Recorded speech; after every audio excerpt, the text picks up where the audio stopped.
Hello dear, welcome back to my channel. बच्चों, आज की वीडियो में हम करेंगे समाज से संबंधित कुछ महत्वपूर्ण प्रश्न जो आपकी परीक्षा के लिए बेहद महत्वपूर्ण है। तो इसी तरह हमारे साथ बने रहिए, पढ़ते रहिए, सीखते रहिए, परीक्षा की तैयारी करते रहिए। और यदि अभी तक चैनल को सब्सक्राइब नहीं किया है तो सब्सक्राइब कर लीजिए, वीडियो को लाइक कीजिए और शेयर कीजिए। पहला प्रश्न है, राम भक्ति समस्त पद में कौन सा समास है? पहला ऑप्शन द्वंद्व समास, दूसरा द्विगु समास, तीसरा तत्पुरुष समास और चौथा कर्मधारय समास। ठीक है, तो बच्चों, राम भक्ति यानी राम के लिए भक्ति, मैं आपको पहले भी बता चुकी हूँ कि हमें सबसे पहले समास का विग्रह करके देखना होता है, और जब हम विग्रह करते हैं तो मन ही मन हमको पता चल जाता है ये कौन सा समास है। तो राम भक्ति यानी राम के लिए भक्ति, यहाँ के लिए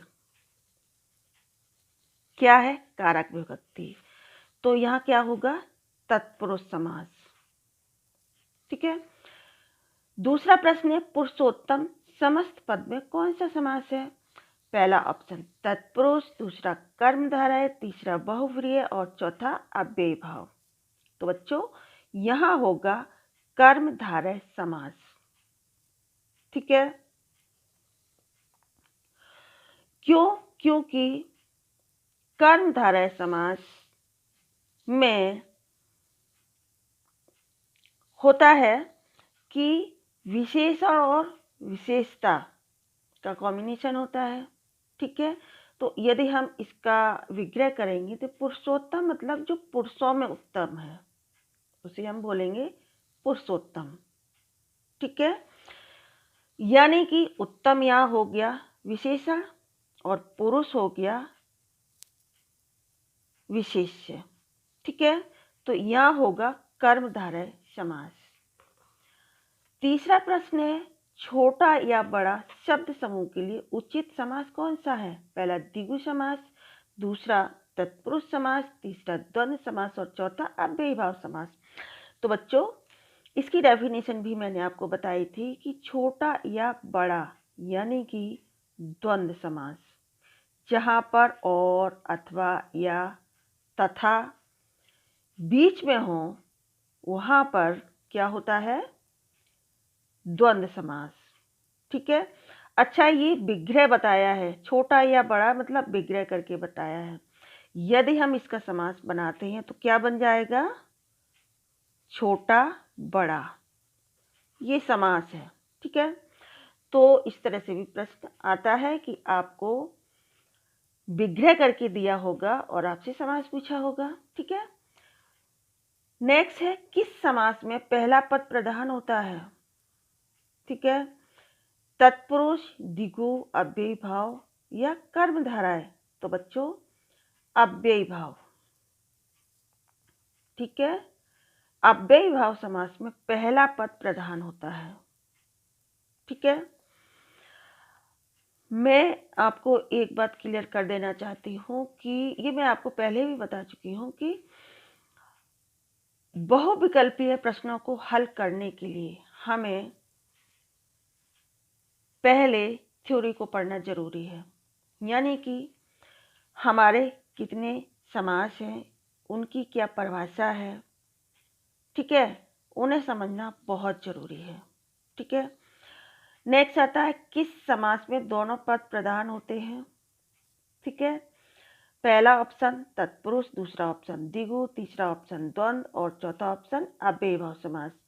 तो बच्चों, जिस समास में दोनों पद प्रधान होते हैं वो होता है द्वंद्व समास।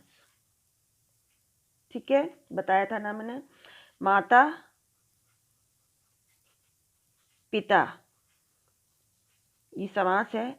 जब हम इसका विग्रह करेंगे तो और लग जाएगा, माता और पिता, तो माता भी इम्पोर्टेंट है और पिता भी, यानी कि दोनों पद महत्वपूर्ण हैं।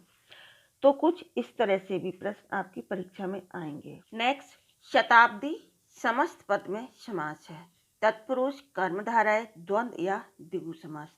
तो बच्चों, इसमें होगा द्विगु समास। क्यों? क्योंकि द्विगु समास के अंतर्गत पहला पद क्या होता है? संख्यावाची होता है। तो सतमीज क्या होता है? 100। ठीक है। नेक्स्ट है गांव गांव समस्त पद में समास है। अव्ययी भाव, तत्पुरुष, कर्मधारय या बहुप्रिय। तो बच्चों अव्ययी भाव समास होगा इसमें। क्यों? क्योंकि ये अव्यय है। गांव गांव, हम कहीं भी गांव का इस्तेमाल करेंगे तो गांव ही तो लिखेंगे। ठीक है। नेक्स्ट आता है किस समास में पहला पद संख्यावाची होता है? तो अभी मैंने आपको यहाँ बताया ऊपर कि द्विगु समास में पहला पद संख्यावाची होता है। ठीक है, द्विगु समास में। नेक्स्ट है समास के कितने भेद हैं?